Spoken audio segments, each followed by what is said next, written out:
అనేకసార్లు మన జీవితాల్లో కష్టాలు, నష్టాలు, ఇరుకులు, ఇబ్బందులు ఎందుకో తెలియదు కాదు, ఎందుకో తెలియదు. రెండు విధాలుగా అయిన కష్టాలు, నష్టాలు. ఒకటేమో దేవుడు ప్రవేశపెట్టినవి, రైట్. ఇంకోటేమో మనకై మనం కొని తెచ్చుకున్నవి. ఓకే, మనకై మనం కొని తెచ్చుకున్నవి దేవుని వాక్యంలో చెప్పవలసి వస్తే యోనా భక్తుడు నినవైకి వెళ్ళి వాక్యం చెప్పరా బాబు అంటే మనోడు అడ్డంగా తిరిగి టార్షిష్కి వెళ్ళాడు. ఏమైపోయింది? సముద్రంలో వెళ్ళిపోయి తిమింగలము మింగేసింది.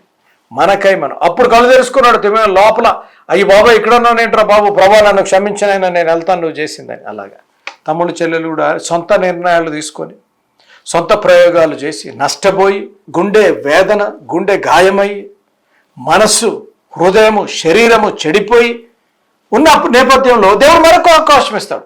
యోనాను వాడుకున్న దేవుడు మిమ్మల్ని కూడా వాడుకోగలుగుతాడు. నువ్వు అనుకుంటున్నావేమో చెల్లెమ్మ, నువ్వు అనుకుంటున్నావు అన్నా నేను చెయ్యకూడని పాపం చేశాను, అనుకోలేదు ఈ రీతిగా జరుగుతుందని, అనుకోలేదు ఈ రీతిగా నా శరీరాన్ని అప్పచెప్తానని, అనుకోలేదు ఈ సంబంధంలో నేను ఉంటానని, అనుకోలేదు ఈ వివాహంలో నేను ఉంటానని, నేను అనుకోలేదన్నా, అయిపోయిందన్నా అని అపవాది నీ చెవులో జోరీగా కింద ఏమాడుతాడంటే నువ్వు పాపివి అని. ఒక మాట చెప్పాలా, ఎటువంటి పాపినైనా, నా మాట జారుతున్నాను, ఎటువంటి పాపినైనా ఎంత దూరం వెళ్ళిపోయినప్పటికీ కూడా దేవుడు నిన్ను వెతుక్కుంటూ వచ్చే దేవుడు. దేవుని నామానికి స్తోత్రం కలుగునుగాక.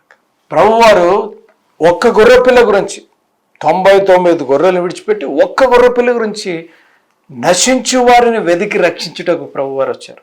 మనము నీవు నేను నశించిపోకూడదని ప్రభువారు ఈ భూలోకానికి మానవుడిగా వచ్చారు. ఎందుకు మానవుడిగా వచ్చాడో తెలుసా?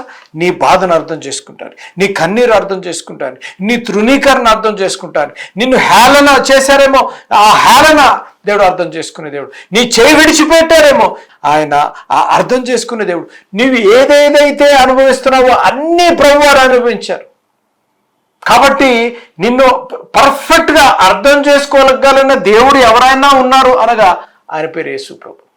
నా నిరీక్షణాస్పదము నీవే అనగా నాకు నిరీక్షణకు ఆధారము నీవే. మై హోప్, నా నిరీక్షణకు, నా జీవితంలో నాకు ఏదైనా కావాలి, నా జీవితంలో నన్ను శత్రువులు వెంటాడుతున్నారు, నా జీవితంలో అపవాది నన్ను వెంటాడుతున్నాడు, నన్ను హేళన చేస్తున్నారు, నన్ను దోషిస్తున్నారు, నన్ను కష్టపెడుతున్నారు, బాధపడుతున్నారు అన్న నేపథ్యంలో నువ్వు చెప్పగలగాలి నా నిరీక్షణ నీవే ప్రభువా. అమ్మ నా మాట జారుతున్నారు, నా నిరీక్షణ నీవే అని ఎప్పుడు చెప్పగలుగుతావు అనగా ఆయన నీకు ఆశ్రయంగా ఉన్నప్పుడు. వింటున్నావు కదా, ఆయన నీకు ఆశ్రయ దుర్గముగా ఉన్నప్పుడు నా దుర్గము నీవే అని అనగలిగితే అప్పుడు నువ్వు చెప్పగలుగుతావు నా నిరీక్షణ నీవే అని. నీ జీవితంలో అద్భుతం జరగాలి అనగా shortcuts, there are no shortcuts for miracles. ఈ మాట చెప్పినప్పుడు క్లియర్గా కొంచెం క్లారిటీ ఇస్తాను. దేవుని చిత్తములో ఉంటే, నా మాట జారుతున్నారు, చాలా ఇంపార్టెంట్ ఇది. దేవుని చిత్తములో ఉంటే దేవుడు ఇమ్మీడియట్గా అద్భుతాలు చేసే దేవుడు. చూడండి, సువార్తల్లో ప్రభువారు ఇలా ముట్టుకున్నారు, స్వస్థత జరిగిపోయిందంట. ప్రభువారు మాట మాత్రం సెలవిచ్చారు, స్వస్థత జరిగింది. ప్రభువారు లాజరు చనిపోయినప్పుడు డిలే చేశారు.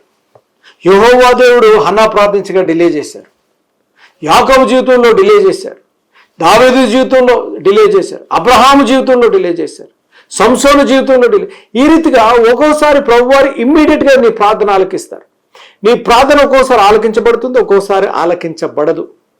మాట జారుతున్నాలమ్మా, నీ ప్రార్థన ఆలకించబడటం లేదు కదా అని నన్ను మర్చిపోయాడు దేవుడు అని అనటానికి వీల్లేదు. ఆయన ఆలస్యము చేసిన అలక్ష్యము చేసే దేవుడు కాదు, ఆయన ఆలస్యము చేసిన ఆయన మర్చే దేవుడు కాదు. దేవుని నామానికి స్తోత్రం కలుగునుగాక.